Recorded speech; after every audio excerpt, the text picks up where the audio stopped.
Fala, meus cubistas! No vídeo de hoje eu peguei um Scramble e eu vou fazer duas example solves com ele na parte do F2L. Uma eu vou falar como uma pessoa que é um pouco mais eficiente faria e outra eu vou fazer de uma maneira menos eficiente, mas que tem muita gente que ainda faria, que são casos mais básicos, pessoas que fazem mais rotação, mais movimentos e que às vezes nem percebem que não estão sendo tão eficientes quanto poderiam. Talvez o principal objetivo seja vocês verem como um todo, não focarem só em um caso, em um algoritmo, em aprender alguma coisa. Vocês têm que focar em um todo, em tudo no cubo mágico. Vocês têm que pensar de uma maneira geral, porque uma escolha errada pode afetar seu tempo inteiro no cubo e pode te prejudicar muito. Então, essa é a maior lição do vídeo. Já vocês assistam esse vídeo pensando nisso. Pense sempre no todo, no conjunto, digamos assim, do que de forma individual. Então agora sim, bora pro vídeo.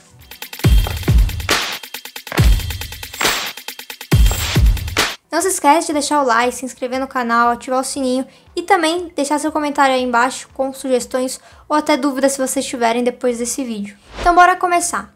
O principal para você ser eficiente é saber mais do que o básico, saber casos de F2L avançado, porque ajudam muito nas suas solves. E a outra coisa bem importante é você evitar a rotação ao máximo. Então, seguindo esses dois princípios, você vai buscar sempre uma solve mais eficiente. Vamos para a prática para vocês entenderem melhor. Bom, aí na descrição eu vou deixar os scrambles e a forma como eu fiz a cruz para vocês caírem da mesma forma que tá aqui. Bom, a cruz ela tá pronta e o último movimento seria fazer um delinha. Só que a gente tem esse caso aqui, tá vendo? E a coisa mais eficiente provavelmente seria já fazer esse caso dessa maneira, porque se eu trouxer para cá, eu vou ter que provavelmente rotacionar depois. Então, se a gente vê, se você consegue enxergar essa peça aqui e esse meio antes de fazer o delinha, seria muito eficiente você fazer dessa forma para já tirar o par. Porém, caso você não visse, você tá girando muito rápido, você não encontrou essa peça e ela passou aqui, você tem a sua cruz pronta, você viu esse meio e para não rotacionar, o que a maioria das pessoas faria, né? Você teria uma segunda opção muito eficiente, talvez a melhor opção que você teria, que é fazer esse algoritmo aqui, ó. São 3 movimentos, né, considerando da camada interna, e é muito rápido. Você consegue deixar ele pronto lá atrás. Recomendo vocês aprenderem caso não conheçam.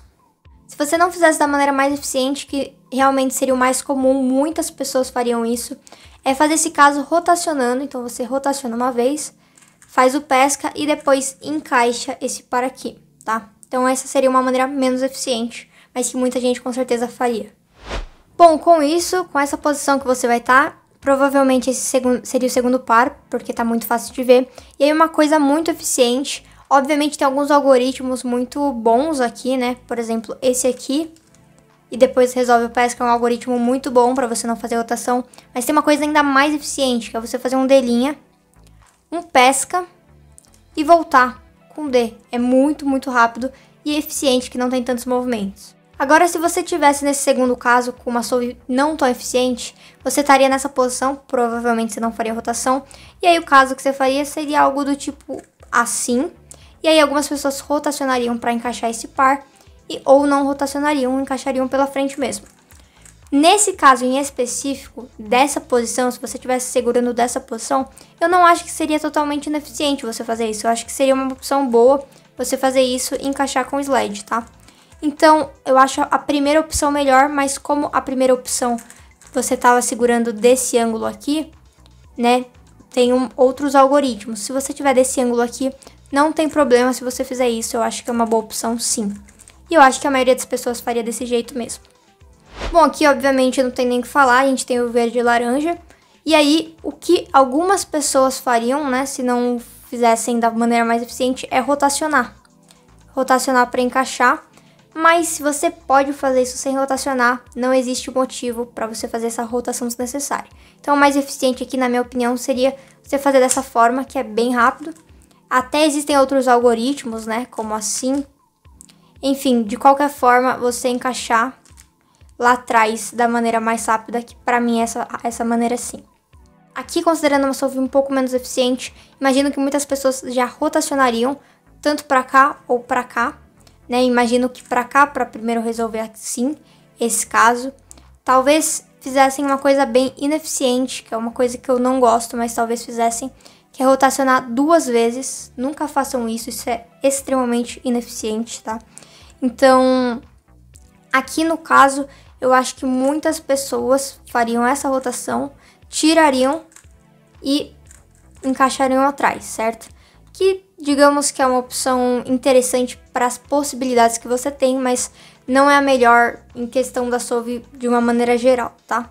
Por fim, a gente tem esse caso, que olhando de uma maneira eficiente, a gente vai ter que colocar esse par sem fazer rotação, né? Então a gente pode encaixar da maneira clássica, digamos assim, método básico. Ou também, você pode fazer um outro algoritmo extra, né? Esse caso assim, por exemplo, é muito bom também. Então assim você escolhe, essas são 2 opções bem eficientes. Já desse lado aqui, esse caso, com certeza não tenho dúvida que, tipo assim, 95% das pessoas rotacionariam, fariam o pesca e encaixariam esse par, tá? Uma opção aqui seria fazer o pesca desse ângulo e depois encaixar o pesca assim, tá? Mas eu imagino que pouquíssimas pessoas fariam isso. Então, seria mais ou menos isso aqui, de uma maneira, uma solve um pouco menos eficiente. Bom, vamos para o ponto principal. Vocês perceberam que o primeiro par, ele afetou toda a solve, né? A maneira como as 2 pessoas fariam as solves. O que eu quero dizer com isso é que qualquer detalhe que você pensar durante a solve vai afetar o resto. Nunca pense em um par de F2L, em um caso, um algoritmo, pensando apenas naquele caso. Pense sempre à frente. O que vai acontecer com as peças, onde vão parar as peças, se o próximo caso vai ficar de uma maneira boa ou de uma maneira ruim. Isso é muito importante e é muito importante vocês terem essa percepção de entender qual é o melhor algoritmo, como é melhor você resolver em determinados casos. Bom, eu fui mostrando as solves por casos, então eu mostrei o primeiro caso de uma forma mais eficiente, outra de uma maneira um pouco menos eficiente, mas o principal objetivo é vocês verem de maneira geral. Se você pegar toda a solve da primeira e toda a solve da segunda, a primeira ela é muito mais eficiente por uma série de motivos, por menos movimentos, por não ter feito rotação, por ter sempre olhado também à frente. Já o segundo, se você for pensar, foi pensando mais em cada caso, em cada algoritmo, fez mais movimentos, fez rotação, então não foi tão eficiente assim. É muito importante vocês começarem a treinar isso e ver se vocês estão sendo eficientes ou se vocês não estão sendo eficientes. Bom, mas não sejam tão rígidos, digamos assim, eu erro muito durante as solves, faço muitas coisas ineficientes, principalmente quando eu tô girando rápido, a gente nem percebe direito algumas coisas que a gente poderia fazer. E além disso, tem conhecimento, às vezes você pode tá fazendo mais devagar, tá prestando mais atenção, entendendo como as peças estão se movimentando, mas se você não aprender os casos de F2L a mais, né, F2L um pouco avançado, talvez você não consiga ser tão eficiente assim. Existem muitas coisas que fazem você ser eficiente ou ineficiente. A dica que eu sempre dou é focar nos princípios básicos, evitar a rotação, sempre aprender algoritmos a mais, que é uma coisa muito importante. Não tenha preguiça de aprender esses algoritmos, porque são muito importantes. Sempre pensar no próximo caso, a gente tem que estar pensando à frente, senão você pode fazer uma coisa eficiente no começo e no final pode se prejudicar por não ter pensado como um todo e sim pensado só em um caso. Outra coisa também é encaixar para trás, que é uma coisa bem interessante. Quantidade de movimentos também é um fator importante. Então, você seguindo esses princípios, não fazendo a solve muito rápido, tentando buscar mais conhecimento, você consegue atingir uma eficiência boa. E lembrando, ninguém consegue ser 100% eficiente em 100% das solves, tá bom? Obviamente, aqui eu tô explicando passo a passo, eu consigo pensar no primeiro caso, no segundo caso, no terceiro, mas durante a solve é muito comum a gente não conseguir pensar tanto assim e fazer coisas ineficientes. Então não se cobrem tanto, mas obviamente sempre dá pra melhorar muito, principalmente nesse quesito. Espero que vocês tenham gostado. O objetivo do vídeo foi mostrar pra vocês que é muito importante a eficiência, pode fazer muita diferença. É necessário, obviamente, muito treino, você aprender mais coisas, mas também vale muito a pena nas suas solves.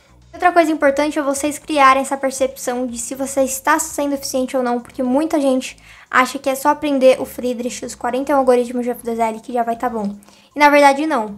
Digamos que o F2L básico é literalmente o básico para você começar a ser mais eficiente nas suas solves. Isso se você quiser, obviamente, abaixar seus tempos e tentar um sub 15, um sub 10 ou até sub 9, sub 8, até menores tempos ainda. Espero que vocês tenham conseguido entender a diferença dos dois, ajudado em alguma coisa, uma coisa que eu falei no vídeo inteiro, que é aprender casos extras. Eu vou deixar aí embaixo, né, uma playlist de F2L avançado. Eu tenho muitos casos aqui no canal, eu recomendo muito vocês aprenderem, sem contar vários outros vídeos sobre Luca Red e rotação, que também recomendo vocês assistirem, porque complementam esse e tudo isso junto vai fazer você ser eficiente. Não adianta você só focar em uma coisa, tem que focar em tudo, e aí você consegue alcançar uma eficiência muito legal. Então foi isso, valeu e até o próximo.